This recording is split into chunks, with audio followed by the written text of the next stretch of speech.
lots of very interesting aspects. So a colleague gave me a question. It's quite interesting. How would we expect creatine to increase acutely if creatine won't cross the blood-borne barrier and it's not going to be synthesized acutely, and you're pretty much increasing creatine by itself won't have bioenergetic activity? So the question is, how can it really work in an acute setting versus taking time over time to develop? So Ali, why don't you? Thank you very much. So as I explained, what was it? Not yesterday, 2 days before. We had 2-3 explanations that was all associated with the stressy condition. So that was, first was the prevention of over-acidification. That was one idea. So you got a drop of the pH level, and we came to the idea, so what kind of mechanism are there to prevent that? And for instance, I counted some. So one was the sodium-hydrogen exchange. And when the hydrogen is transported to outside because of the excess of hydrogen into intracellular space, in turn you have the sodium came in. As a co-transporter of creatine transporter, this is indirectly bringing also the creatine into the intracellular space. With other words, to prevent the stressy condition could be one mechanism, increasing the uptake. That was one. What was also several other. But do you think that can work in an acute setting versus a long-term? Yeah, could be. Yeah. The other was the general higher activity, since these ATPase, these potassium sodium gradient exchange, which is generally, if you have higher neuronal activity, again sodium comes in here, has a big role. Could also be another one. Another is all suggestion, speculation, we are speculating. Other was the hyperammonia, an increased ammonia level, which is associated with also stressy condition. Fatigue, right? Yeah. This is leading to an higher expression of creatine transporter within the astrocytes, what you also mentioned in your surrounding the blood-brain barrier. That was exactly this missing point or part for the higher. That was so 3 or 4 explanations what mechanism could happen. Yeah, and that could be, of course, the acute effect. Do you think that the activity itself and increasing blood flow under those dynamic effects actually might have some influence as well in that process? Oh, good question. Yeah, maybe. Could happen, yeah. For example, in muscle, we know that prior activity actually can enhance uptake. Yeah. I don't think we've really looked at brain other than it's for pretty some much reason the it's same. going up in some ways. Pretty much the same mechanism. So can we ask our Zoom guest, did you hear the question about how can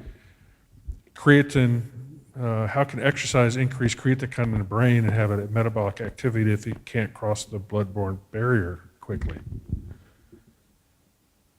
Yeah, I suppose it's a tricky one to answer, but I suppose from my perspective, I'm thinking along the lines of if we have, this increase in our metabolic demand in certain regions of the brain, that the brain is then potentially synthesizing more in response to that demand, rather than this being crossing the blood-brain barrier in itself. So what was interesting from one of our studies that we're doing at the minute on the acute effects of exercise is we're seeing this acute decrease in certain regions of the brain. But what we're trying to do now is actually extend the period of acquisition after this 30-minute mark to see actually what happens, after an hour or after 90 minutes. Is there a overcompensation by the brain and actually trying to replenish the creatine concentrations in these regions where we're seeing this acute transient almost change? Okay, so do you have another comment? Okay, so we know that if you increase creatine in the blood, it takes about 5 grams to get an 800 micromolar per liter increase.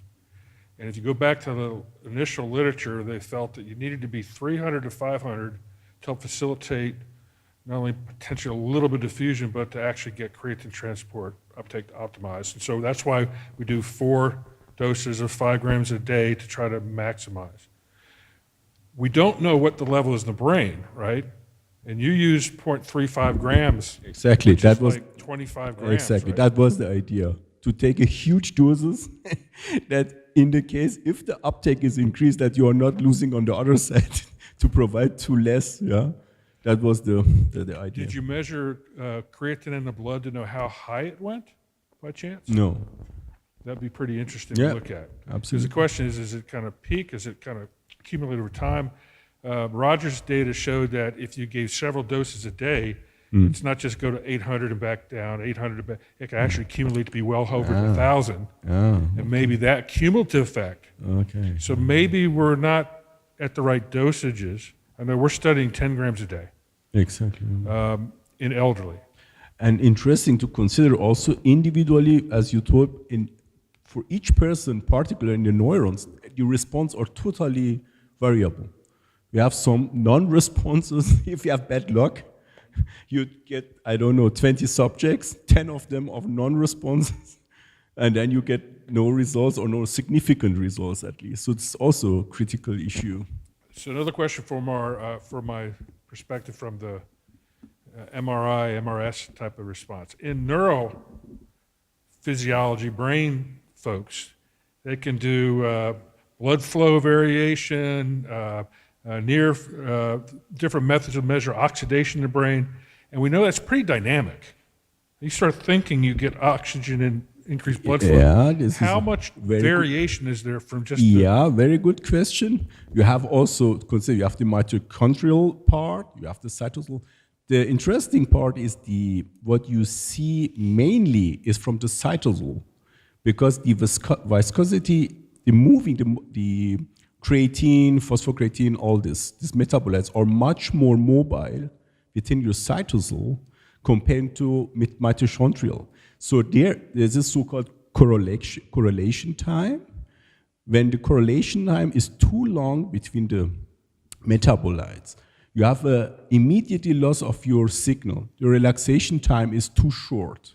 So with other words, it should be your environment or where you're focusing should be like a liquid. It should the moving of your molecules should be fast enough. That's the point. This is for the other reason also your luck maybe that you can have only focus on the cytosol space. Yeah, and this is also a little bit the answer. So you're more or less focusing on only into this part, the cytosol, not in the mitochondrial. If you can also do that, but you need much higher magnetic field. If you have 7 Tesla or more, then you have also an access to the mitochondrial part. But if you have, like in our case, 3 Tesla, you see mainly the cytosol part. So maybe our friend can also. Jedd, do you have a comment on that as well? Yeah, we're in the same boat here. We have 3 Tesla scanner, but I fully agree with you. I think it's important when we think about the homogeneity of the actual region that we're trying to measure is very important. So we are also trying to set up in-scanner cycling. So we have a ergometer here that's actually compatible with the MRI scanner. So our view is to actually see if we can get some real-time changes in certain metabolites in response to exercise, and with that exercise is going to be changes in blood flow, which is going to bring upon its own challenges with actually getting that homogeneous area to measure, I suppose.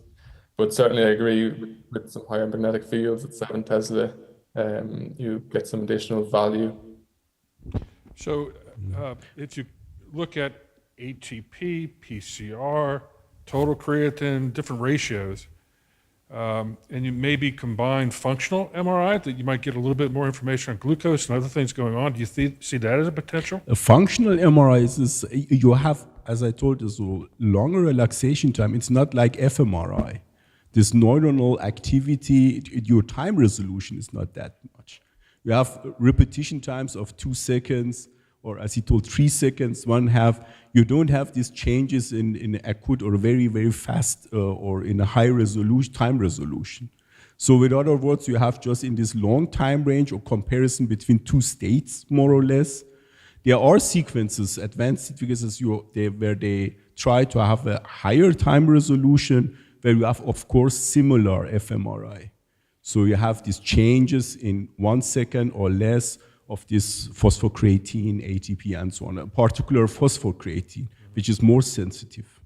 So what I wanted to add to the talk from, what was it? Jerry, amazing talk, thank you very much. I wanted just to add something, it's also quite interesting, that was in our previous study. By concentration measurements, it's quite challenging. By ratio, you have, for instance, phosphocreatine, inorganic phosphate. If there are fluctuations like noise or technical, you have in both, and you have a more stable. As he told, if you have the pure absolute concentration, it is more challenging since you don't have a reference. But what we did was, by particular the absolute concentration, millimolar, that was in our previous study, we prepared a phantom, but the point is it is not done. Since the relaxation time, you have to have in vivo condition. So similar relaxation time.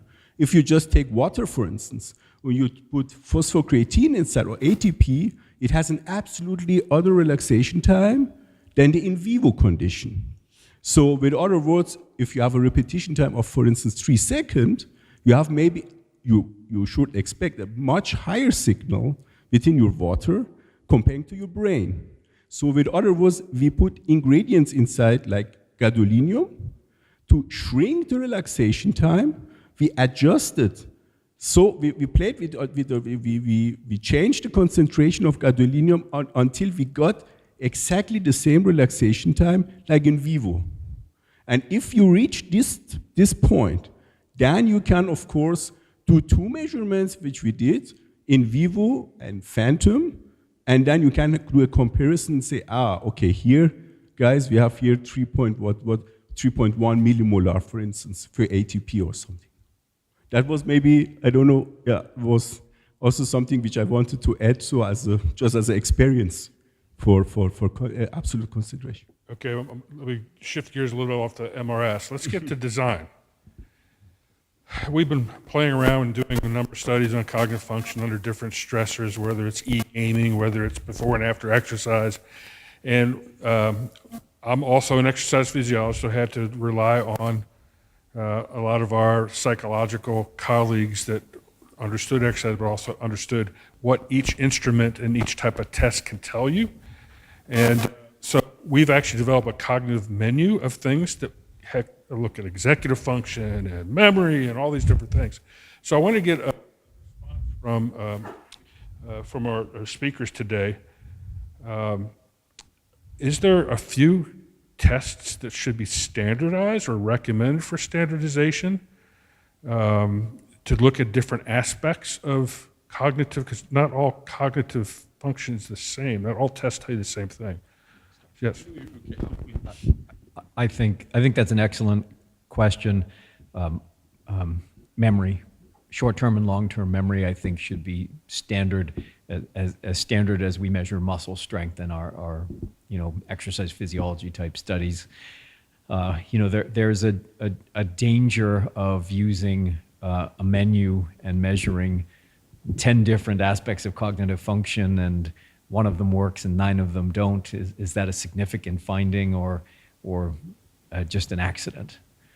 Then if everyone does the same menu and finds one positive effect, but in a different aspect of cognitive processing, it makes it very difficult to interpret. But unless you have tests that are particular for different aspects of cognition, mm-hmm. because a picture recall may not be the same as Stroop, may not be the same. And so the way that I've been explained to is you need to have a couple of overlapping tests, but also you don't want to miss the dynamic aspect of cognition because it may be more executive function, may be more focus and attention, those type of things. And so when you do that overall analysis, you can kind of get an idea of, oh, maybe this is a memory type of nootropic, maybe this is more of a attention focus type of a nootropic, and then you can narrow down. So I'm just wondering, from look at the literature, what were the common tests that were used? I saw Stroop, I saw the no-go, I saw those type of things. Memory. Memory. Short-term, long-term memory.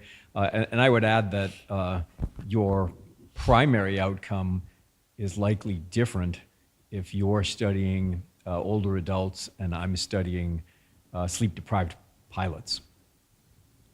Yes, because it's different type of focus and different demands. Absolutely. Right. Chad, what were your impressions? What are you guys doing? We use Compass. We use a bunch of different type of tests. Yeah, and I think across all the trials that we've used, I mean, we end up using, we've used Stroop quite a bit for kind of a number of different things, but we'll use, like the MBAC tests. We've used serial subtraction tests. So we do kind of bounce around.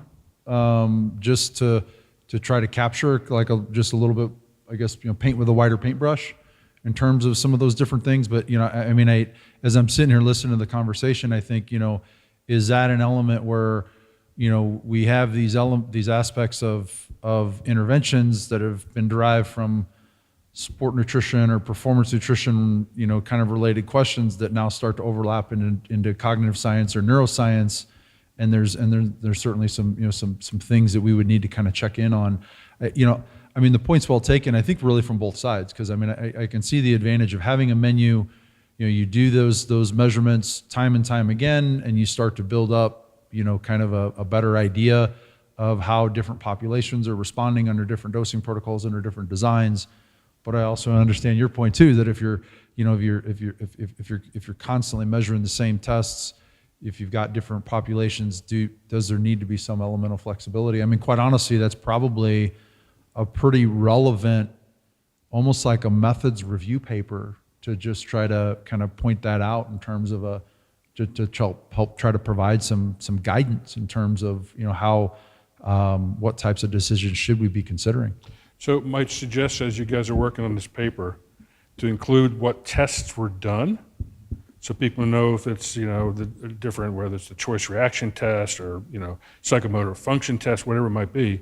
And that way you might see some patterns and see if there's more responses to certain type of tests that might give clues down the line.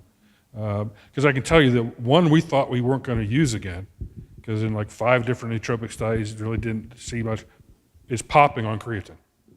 And it's supportive of another memory test, right? And so I don't know that we can just say it has to be this one but good. It's challenging. It's challenging. You have maybe an overlap.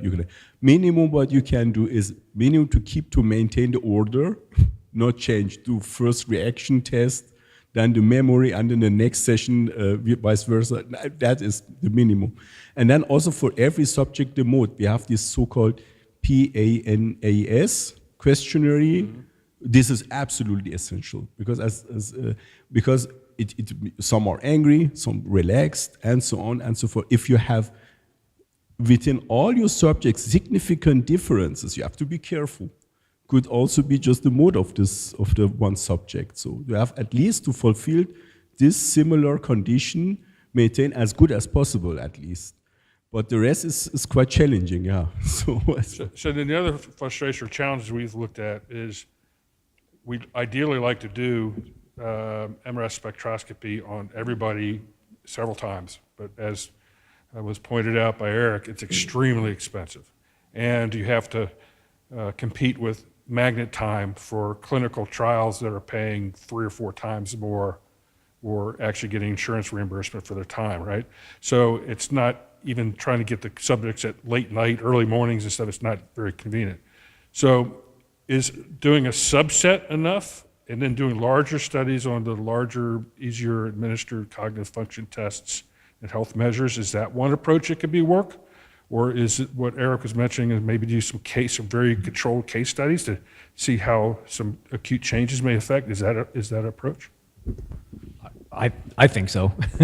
I think being very intentional and very careful with our measurements makes a prospective case study valuable compared to a retrospective case study, which is a completely different animal. And I don't mean to imply that every investigation should have measurements of phosphocreatine and total creatine and the cognitive processing outcomes. I think we can push forward a lot without brain energetics in every study. For sure, just measuring cognitive processing outcomes, that'll allow us to have larger sample sizes, broader age groups, and I think there's a lot of ways to go forward. Okay, let's go to another level. Sergey has data that shows that GAA at smaller dosages increases phosphocreatine in the brain to a greater degree because it goes through the blood-brain barrier easier. And so we're actually doing 2 studies, adding this with creatine. I think creatine's for muscle, maybe the GAA for the brain. So what do you think about that type of approach? And then the question is, are there other nutrients that, like Dr. Renshaw showed, when you combine fish oil and acetylcholine and creatine, you see this kind of additive benefit? What are your impressions of that? Love it. Love it. I understand the reductionist nature of science and our research design, but in the end, I want a practical application for athletes or patients or people who are just interested in successful aging, like me. And I think multi-nutrient formula and preparations are extremely important to study. Someone's always going to raise their hand and say, well, how do you know what worked? But the idea is that it's synergistic, that they all work. And I'll remind everyone that the actual intervention is physical activity. And then the nutritional intervention, which I think should be multi-nutrient, is on top of that. So I'm completely supportive of multi-nutrient preparations. So we just had a paper published on mild cognitive impairment. People started to show some problem. We did some nootropic interventions in the cognitive function with a weight loss and exercise program. And we mentioned that really the next stage is to see how good exercise, includes resistance training as you age, good diet, a little higher protein as you age, creatine, okay, and then other nootropics, anti-inflammatories, and other compounds we know are health for the brain would work. And the reviewers like, this is exactly what we need to do to see if it delays the onset of MCI. And I know that Dr. Tarnopolsky's back there. He's got this approach where it's not one individual. It's like when you go to a doctor, if you've got hypertension, you get this. If you've got blood pressure, high cholesterol, you get this, and you need to exercise. And it is a multi-dimensional approach, right? Right. That's, as Mark is fond of saying, that's the pharma model. One compound for one effect. So of that, how confident are we that creatine plays a primary role then? Again, I didn't. Pardon? If we're willing to do multi, which we think that's a great approach, how essential is having creatine as part of that exercise, diet, and basic nutritional intervention for the cognitive benefit and health? It's critical. Absolutely critical, and we have the data to support that in terms of supplementation studies that demonstrate changing brain energetics and supplementation studies that show improved cognitive processing. But I think Perry's data are some of the most powerful data in the field in terms of a large clinically meaningful effect with a single nutrient. It's very impressive. I think that's the foundation of all of these types of preparations. Yeah, and honestly, the only thing I would add on top of that is, when you look at the overall kind of models of what we've been talking about and studying, I think energetics across the cell are fairly universal in terms of either offering benefit or mitigating adverse responses and everything else, and creatine supports energetics across multiple tissues and everything else. So I think if there begins to be more and more of a signal for, like multi-nutrient approaches. I mean, I could be absolutely dead wrong on this, but I think that using creatine as like a centerpiece of those multi-nutrient formulations, makes sense. We've got a body of literature to at least kind of build around it, to try to see basically what could support it, what may enhance it, what may, prolong its potential effects and so forth. So, yeah. Agree, absolutely, particularly regarding neuronal brain, since we have seen you need such a huge doses, so in comparison to muscles. So ingredients that are increasing the uptake, and who knows what. So some are suggesting glucose, sodium, and so on and so forth. So ingredients you can add to that and then check or study. This is, by the way, what we would like to do in the next. So creatine monohydrate to check or investigate whether lower doses is also working, and then another mixture with glucose or sodium. So who knows? Maybe this has a stronger effect. So that's the next step. So particularly regarding neuronal or cognitive. Then the last thing is that when you add the dietary influence of creatine on what appears to be delaying cognitive decline, and if I recall, there's one study that they actually had them do cognitive function tests, and the higher dietary intake of creatine, more like 2 grams a day, they performed better as older folks on those tests than if they had a low dietary intake. And so even more kind of epidemiological plus. So I think this is something that is wise to do for lots of reasons, but I think the next frontier is the brain and how to combine exercise, diet, nutrition, optimize health throughout the lifespan as we get older. Okay?